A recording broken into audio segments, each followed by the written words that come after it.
Hey guys, Unfrequented World, and I got a couple hours tonight, evening hunt, and I'm back at the 100-year-old church that we did a few times before. Gonna try it with the Knox, so let's see what we can find. So you can see here on the ground these black pieces of tar, that's roofing paper, and they had the roof done on the old church here, I don't know when, 30 years ago, and there's all kinds of these old flat nails, and on the AT Pro they would ring up as a good signal, but on the Knox they only ring up as a 20, so I think I have a bit of an advantage maybe tonight. So if you look at the state of that roof, this whole path around the church is just littered with those nails. And if you get 2 or 3 of them in a hole, they still ring up 22, 23. So I've been digging. I got a pocket full of nails so far. But light is starting to fade. I'm going to move down here. It's so beautiful out here. I don't mind coming just for the ride.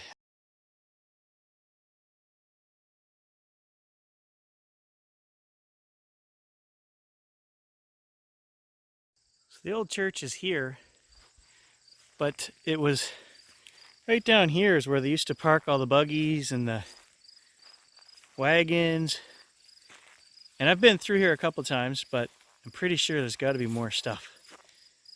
And I did find, 1911 quarter or something right along the edge of the road here. So, I mean, I'm sure a lot of stuff was lost when they modernized the road, but there is old stuff here. Well, I don't know what this is. Rang up a solid 30.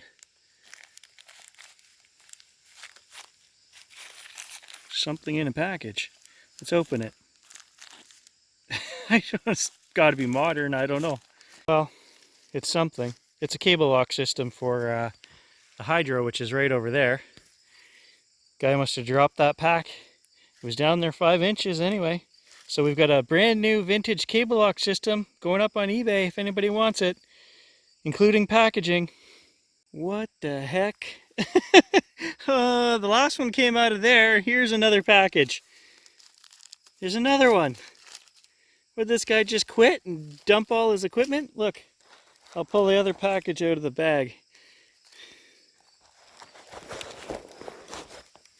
There's the first one. There's the second one. What the heck? Oh, man. So at the old church, those galvanized nails were just ringing up 20. And I knew what they were before I dug them. But I still had to dig them. You got to be sure. So it is nice to have a little better visual display, but not really saving you any work. Oh boy, look at the wildflowers out in the field tonight. Setting sun, smells beautiful. So I got some field over there that I can detect, so let's get at it. We're gonna lose light soon. If you're new to the channel, just go back and you'll see I've been here a dozen times. This was the site of my wife's public school, and they buried a time capsule here somewhere. I can't find it. I don't know what they buried it in, but I'm pretty sure it wasn't metal because John and I have spent dozens of hours looking for this thing. Can't find it. But there are coins, old coins and things here, so we'll give it a swing. We'll give the Knox a swing, see if it can come up with something that all the cruisers and Garretts and bounty hunters have missed. Well, hey, look at that, first hole. We missed a coin out here. Canada 1956. Well, a second penny, so, and the sun grows ever lower. Right, what do we have here? It's not a penny. Some kind of jewelry.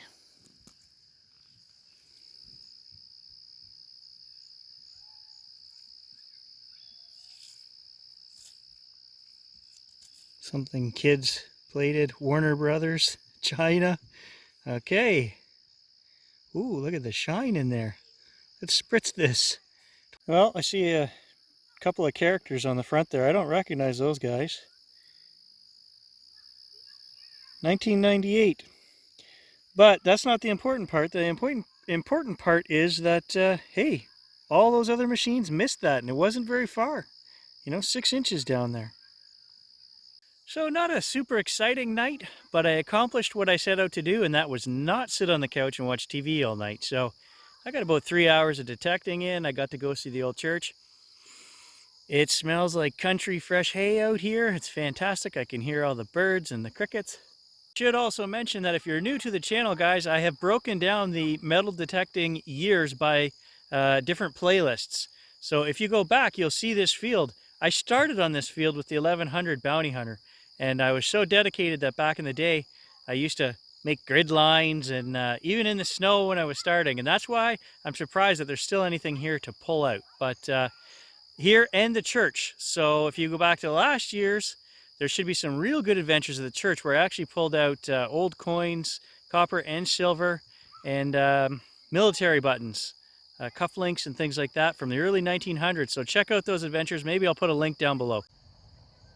Where else are you going to see the Mennonites traveling the roads in their buggies? Well, penny number 4. So that one should be an older one. It was down there 7-8 inches. And it is older, 1941. Yeah, I lied. The sun's going down. I'm still here digging. There's number 5. So there's lots of stuff that it's finding that that we missed. Number 6. Not an oldie, but one we missed. Number 7. And I think it's a Georgie, so that's a 40 something as well. I don't know how we missed all these, but hey, the Knox is banging them out. 1945. It's really hard to see the date. It's so dark out here now. But hey, another old one. This time I mean it, it's just too dark. I can't see anymore, but I'm going to come back to this field because obviously it is not finished. There could be silver still here. There's lots of pennies. So catch you guys in the next video, and this time I mean it. Well, that's it for sure. Sun's gone now. Beautiful sunset though.